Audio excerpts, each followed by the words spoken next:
जवळ उभे आले हे पण घ्या चल ना झालं कुठे झालं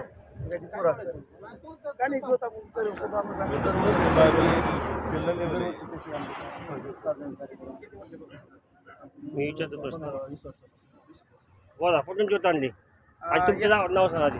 आम्ही सर्व मित्रमंडळ आमचं या चोराचोळी गावचे आहोत. आम्ही येरमाळ्याच्या येडेश्वरी देवीहून चोराचोळी या ठिकाणी ज्योत घेऊन निघालेलो आहोत. सर्व चोराचोळी ग्रामस्थ शिवप्रतिष्ठान आणि आमच्या गावच्या वतीने हा ज्योतीचा कार्यक्रम दरवर्षी चालू असतो. बरेच जवळजवळ 15 ते 20 वर्षापासून हा कार्यक्रम अखंड चालू आहे. यामध्ये आम्हाला सर्व गावकऱ्यांचं या ठिकाणी भरपूर खूप सहकार्य आहे, मित्र परिवारांचं आणि सर्व तरुण मित्रांमुळेच हे शक्य होत आहे. किती तास लागले तुम्हाला यायला?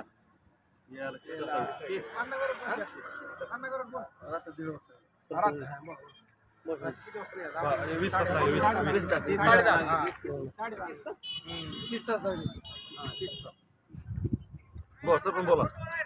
मंडळ तालुक्यातील चोराचवाडी म्हणजे एक छोटंसं गाव आहे. त्या गावामधून दरवर्षीप्रमाणे सालाबादप्रमाणे आमच्या देवीचा उत्सव मोठ्या प्रमाणात साजरा केला जातो. त्या देवीच्या उत्सवासाठी यावेळेस दरवर्षी आम्ही गेल्या वर्षी कोल्हापूरवरून आणली होती. यंदा येडाई देवी मंदिर देवीपासून यावेळेस सर्व येरमाळा या ठिकाणावरून सर्व तरुण मंडळाने ठरवलं आणि त्यानंतर या ठिकाणी येडाईपासून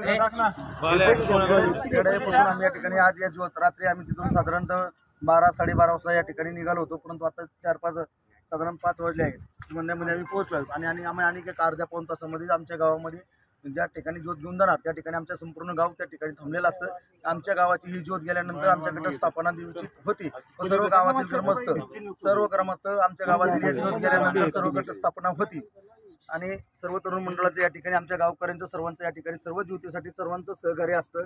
नेहमी दरवर्षीप्रमाणे सर्व लोकवर्गणी करून हे सर्व लोकसहभागातून या ठिकाणी सर्व ज्योतीचा कार्यक्रम करायचा. डिझेलवरती गाड्या दिलेल्या जातात, पाणी वाटप केले, पाणी दरवर्षी देणारे पाणी देत असतात. दरवर्षी आम्हाला गंमत त्यासाठी जे कापड लागतं ते कापड दिलं जातं, तेल दिलेलं असतं. सर्व आमच्या गावकरी प्रत्येक वर्षी आम्हाला दरवर्षी याप्रमाणे सहकार्य करतात आणि त्यामुळे दरवर्षी आम्ही ज्योत आणतो. एवढं बोलतो आणि थांबतो. जय हिंद.